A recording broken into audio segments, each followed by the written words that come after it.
हम एक दूसरे के साथ मिलकर हमारे आने वाले भविष्य के लिए मीठी यादें संजोएं। अपनों के साथ उत्सवों को भी खूबसूरत बनाएं। उत्सव त्योहार ही हमारी नई पीढ़ी को पुरानी पीढ़ी से जोड़ते हैं। परंपरा और रीति रिवाज उत्सव पर ही तो निखरते हैं। रिश्तों को उत्सव पर प्यार और विश्वास में महकने का मौका दें। फिर देखना, उत्सव ही नहीं, हमारे अपने भी आपस में मिलने का बहाना ढूंढ लेंगे। आज हर इंसान पैसे के पीछे भाग रहा है। ये एक अंधी दौड़, इसका कोई अंत नहीं। मेरा ऐसा मानना है कि अपनी जरूरतों को, अपनी आवश्यकताओं को कम कीजिए, सीमित रखें और खुश रहें। क्योंकि ऐसा माना गया है कि आप जो भी कमाते हैं मात्र 30% ही खर्च कर पाते हैं, बाकी 70% यहीं पर छोड़कर चले जाते हैं। ऐसे में इस अंधी दौड़ में भागने का कोई अर्थ नहीं रह जाता। खुश रहना है तो आवश्यकताओं को कम कीजिए। कि अपनों का साथ तो अब छूटता ही जा रहा है। मेरी बड़ी बेटी 12th का रिजल्ट अभी नहीं आया था, उसका लॉ कॉलेज में एडमिशन हो गया था। हम लोग 1 महीने पहले पूना चले गए थे कानपुर से, और उसके बाद हम लोग उनको हॉस्टल में एडमिशन दिलवा कर वापस आ गए। रिजल्ट बाद में कॉलेज में एडमिशन के टाइम पे आ गया था। नंबर अच्छे थे, कोई रुकावट नहीं आई।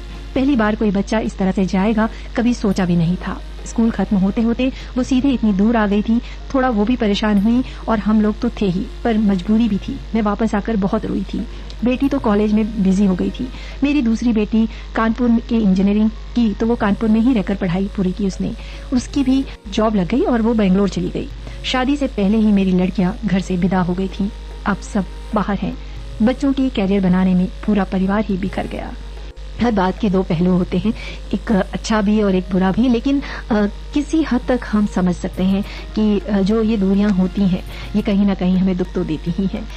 हमें अपने बच्चों के भविष्य के लिए इतना तो करना पड़ता है। यदि उनका भविष्य उज्जवल बनाना है तो हमें भी इस परीक्षा से गुजरना पड़ता है। आज यदि हम इतना नहीं करेंगे तो उनका भविष्य नहीं सुधरेगा और वो जीवन भर पछताएंगी। कि बच्चों के विकास के लिए जीवन यात्रा के नए नए मार्ग प्रशस्त होते रहते हैं, इसलिए कभी कभी उन्हें अगर थोड़ी दूर जाकर रहना पड़े, इसमें कुछ बुरा नहीं। हर व्यक्ति का जीवन अपने आप में स्वतंत्र है।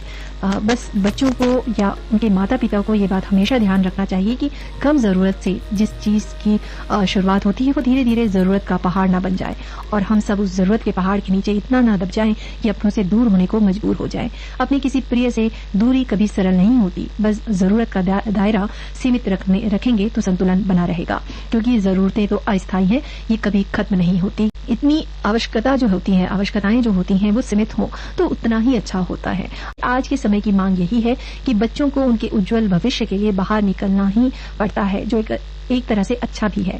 अगर उनका भविष्य संवारना है तो उनके बाहर जाने से होने वाले कष्ट को भी झेलना पड़ेगा। मैं अपने माता पिता का इकलौता बेटा रहा। 4 बहनों की शादी के बाद मैंने अपने माता पिता को अकेला नहीं छोड़ा और अपने ही शहर में अपना काम जमा लिया। भगवान की कृपा, माता पिता और स्वयं की मेहनत से जो प्राप्त किया उसी से संतुष्ट रहा। कहीं न कहीं हमारी जरूरतों की पूर्ति और अपनों के लिए ही अपनों से दूर होना पड़ता है। इस विकल स्थिति समानतः हमारे लिए फायदेमंद होती भी है, फिर भी अपने हमसे दूर हो गए। ये ख्याल मन को बेचैनी से भर देता है और इसी बेचैनी में मन उनकी यादों से अकेलेपन को पाल लेता है। इस परिस्थिति में मन को सही दिशा में सकारात्मक सोच की ओर बढ़ा देना ही सही रास्ता हो सकता है। अपने भविष्य को अपने माता पिता के साथ ही तय किया, कितनी प्यारी बात है वाकई। और माता पिता का त्याग देखिए कि वो बच्चों के भविष्य के लिए सब कुछ सहने को तैयार है। कि बच्चे जब पढ़ाई के लिए या नौकरी के लिए बाहर जाते हैं तब माता पिता, परिवार के और भी लोग खुश भी होते हैं, पर मुंह को दबाए रहते हैं। अपने बच्चों के भविष्य के लिए बहुत कुछ सहना पड़ता है। हम अपनी जरूरतों के लिए नहीं, उनके आने वाले भविष्य के लिए सोचते हैं, कुछ इस तरह के फैसले लेते हैं। आजकल के माता पिता का बहुत दुर्गति हो रहा है। अपने बेटा बेटी को एडवांस करने के चक्कर में बहुत तकलीफ का सामना करना पड़ रहा है। अभी का समय में किसी की बात सुनने और कहने को कोई नहीं करता। लोग मुद्रा के पीछे पागल हैं। हाय पैसा, इसी का चक्कर ज्यादा है। जब तक इसी चक्कर में रहेंगे बेटा बेटी कभी इंसान नहीं बनेंगे। बेटा बेटी जो है वो बाहर विदेश चले जाते हैं, अपना घर बसा लेते हैं और माता पिता को भूल जाते हैं। और कई बार तो ऐसी स्थितियां भी आ जाती हैं। हमने आसपास समाचार में भी सुना है और न्यूज में भी पढ़ा है कि जो माता पिता हैं या जो अकेले माता या केवल पिता हैं तो अकेले वो दम तोड़ देते हैं और 2-3 दिन तक पता ही नहीं चल पाता। और आसपास जो पड़ोस में रहते हैं जब उन्हें ऐसी खबर लगती है तो इस तरह की कई फिल्मों में भी ये बात दिखाई गई है और कई समाचार भी सुनने को मिलता है। तो ये स्थिति बहुत दर्दनाक है। दूर कोई नहीं जाना चाहता, मगर कुछ करने के लिए दूर जाना पड़ता है। ये दूरियां खराब नहीं होती जब हम कामयाब हो रहे हो तो भाई बच्चों के भविष्य और कैरियर के लिए उन्हें बाहर भेजना ही पड़ता है। शुरू में तो बुरा लगता है, लेकिन फिर तो आदत बन जाती है। जब मेरा बड़ा बेटा इंदौर गया पढ़ाई के लिए, तब उसको छोड़ते समय मैं बहुत रोई थी, लेकिन जब छोटा बेटा भी बाहर पढ़ने गया तब उससे भी ज्यादा बुरा लगा, क्योंकि उसके जाने से हम लोग बिल्कुल अकेले रह गए।